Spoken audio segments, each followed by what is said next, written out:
on the show, I was looking in the mirror, making sure I didn't look too crazy, didn't have a random hair going down my face. I don't know if you guys remember this, but back, I mean, what are we in the 400 plus something, 430, 440 episodes? Like episode 20, 30, I had a strand of hair right down the middle of my forehead the whole show, and I didn't notice it until post-production. It was too late to reshoot. I don't know if I would have reshot over it, but I just let it ride. And if you can find out where that show is and you can see it, it was pretty funny. But anyways, I had this thought. I want to live a life where the only explanation is God.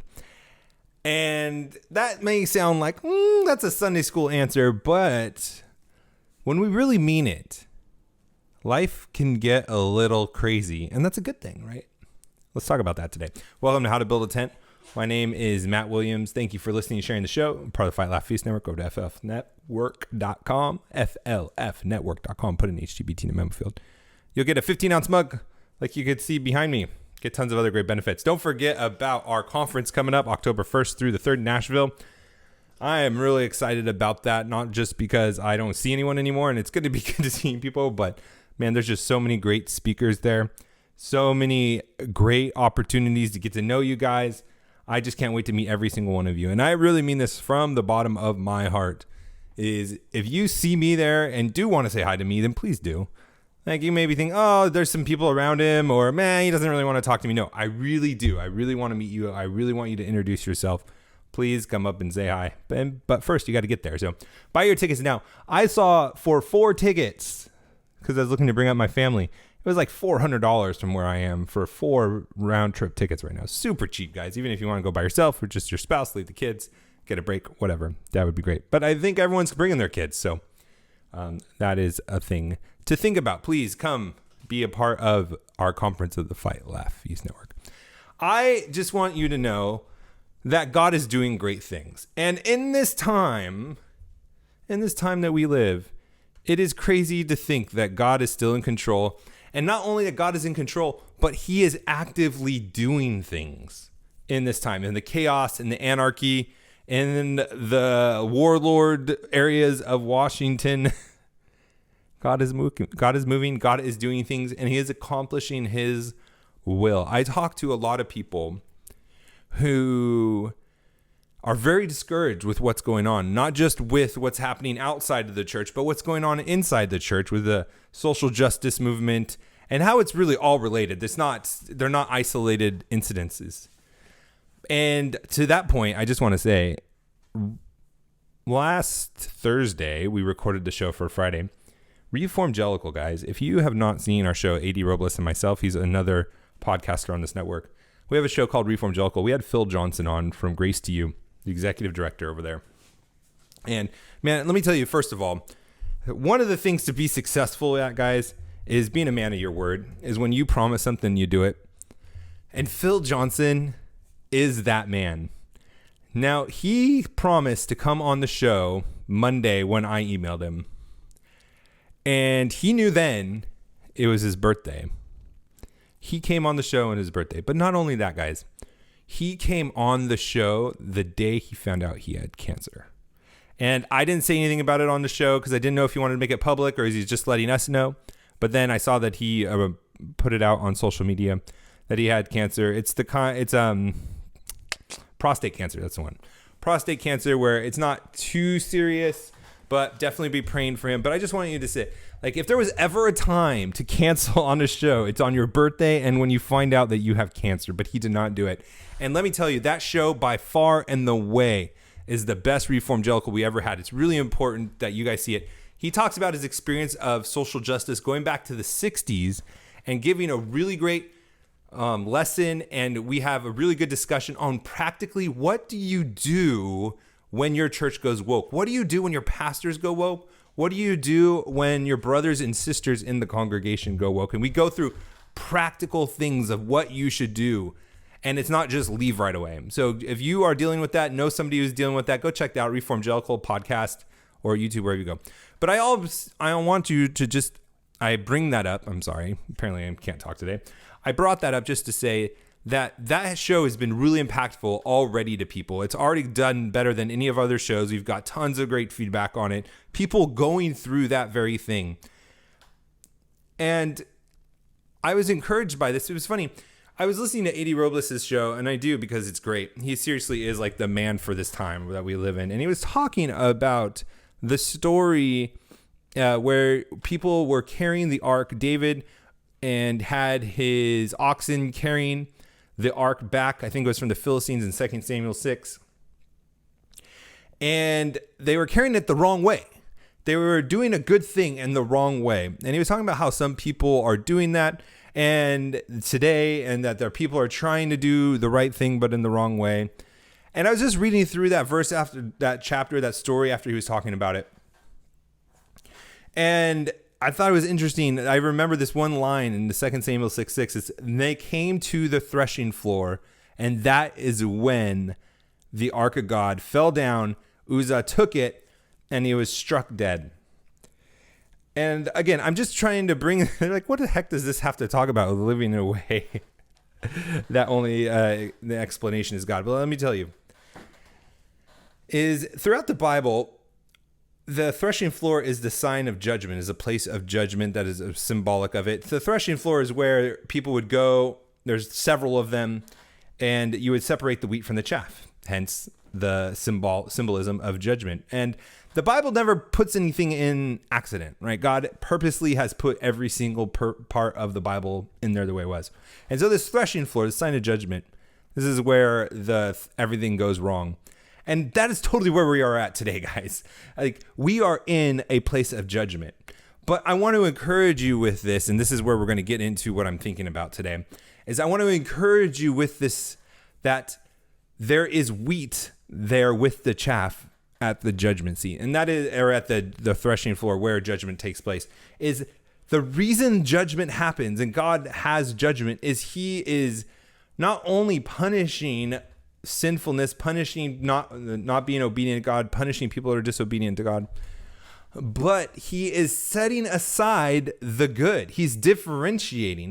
We do this throughout the whole Bible, right? There's the remnant, there's the people that fall away, there's Israel, there's Judah, there is the northern kingdom. Israel just does terrible, and they're terrible kings all the way through. Judah lasts a little longer because they have some good kings.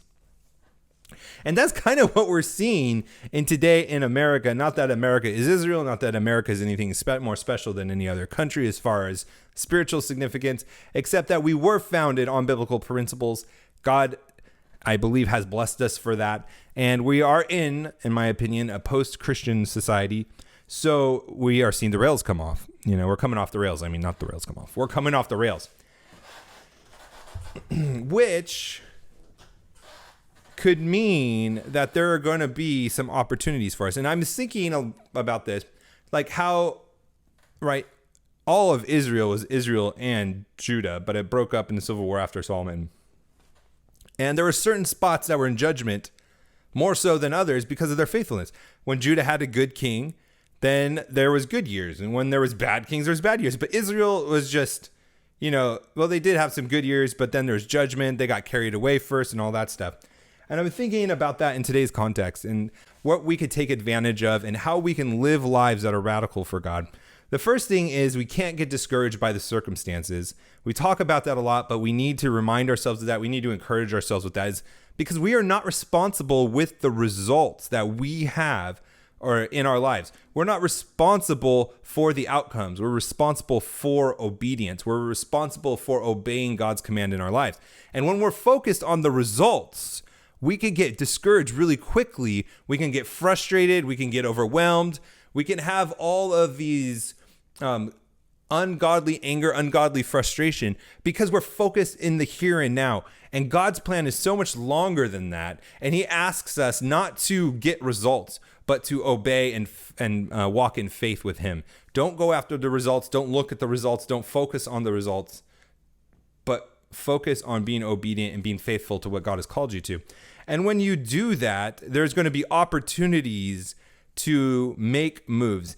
And I was thinking about the defunding and the NYPD, where I think it was $1 billion. No, that can't be right. It was $1 million. They don't have $1 billion funds, right?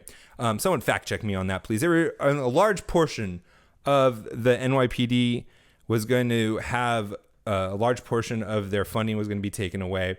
We have the disbanding of the police in Minneapolis.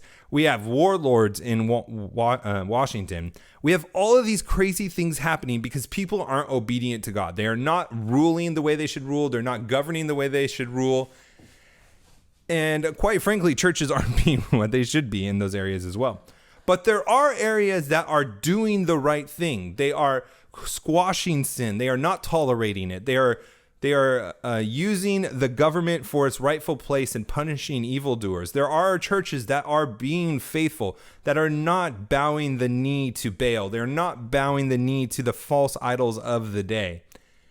And that's where you need to be. Now, that may seem like an extreme move from a physical perspective. And what I mean by that is this might be the time where you need to move from New York to Texas, to Florida, to Idaho if you're in Washington. It might be time for you to pull out of California and move to a place not perfect, not the Christian promised land by any means, but places that are more faithful than the places you are at right now.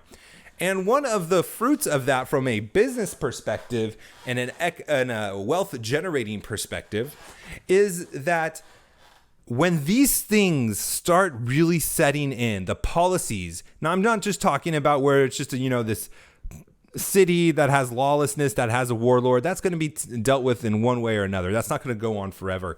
But when you cut budgets of the police, when you remove the police altogether, crime increases, right? All of these negative impacts to the community happen. And what happens? Businesses leave. What happens when businesses leave? Taxes leave. What happens when taxes leaves?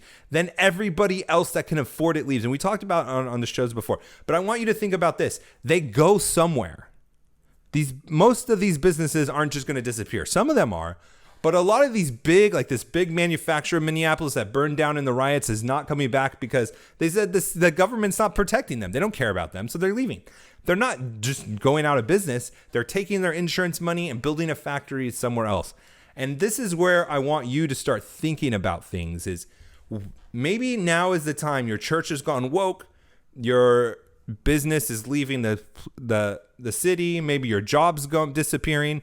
Is maybe it's time to pray about where you can go, where you could be around other faithful men in church, in your careers, in the government. Where are the people being the most faithful? And maybe those are opportunities for you, not only to go to a place where like-minded people are, but also where there will be future opportunities to grow your wealth. Because property values are going to increase in the places where there's the most law, where there's the most stability, where there's the most certainty, where God's law is upheld the most. That is where prosperity is going to happen. And all of these people that can get out of those lawless states, those places that have rejected God, that have rejected every ounce, every element of God's law, those people are going to go somewhere. Now, if you can make moves ahead of time to do that, you could benefit yourself. You can grow your wealth. You can find opportunities to make money. If you're a company that sells to other companies, you can expect to see growth in these certain regions of the country that are basically upholding the law as God has intended them to do. Now, I was thinking about this more too of like, what does it look like for us to live in a way where God is the only explanation? Well, in my mind, that means there's going to be a lot of failure. And what? You mean that a life of failure is going to be the place where the only explanation is God? Well, let me say it like this. Is there going to be many times in life where you're going to go for something? And in my case, when I say I want to live in a way that only God's the explanation, is I want to go and attempt to do things that are so big that I cannot give myself credit for. I want to give God all the glory. That if he does this, if he achieves this, if this plan comes to pass, it's only because the Lord brought it about. And I want to be that way because it's not only the most exciting, it's not only a way to keep me humble and not prideful about myself, but I believe that that is where what's the R word I should say? Okay, I'll just say it for you guys. I'm on a Reform Network. Reformation happens. That's where revival happens. Is when we are surrendered to God. God searches to and fro who he can use, looking for someone to say, send me. Send me to do the big things that only you can accomplish. And I just keep on thinking about the times where the spies went into the promised land and 10 of them said no, Joshua and Caleb said yes.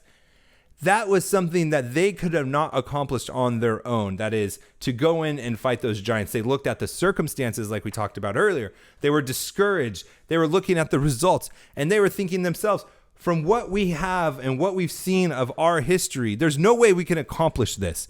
And we could be thinking that today. With what's going on in the world, there's no saving this place. There's no way that we can be successful. There's no way that our kids are going to have a country, a stable country to live in. There's no way that we're going to find a church that hasn't bowed their knee to Baal, that hasn't been saturated with the social justice movement.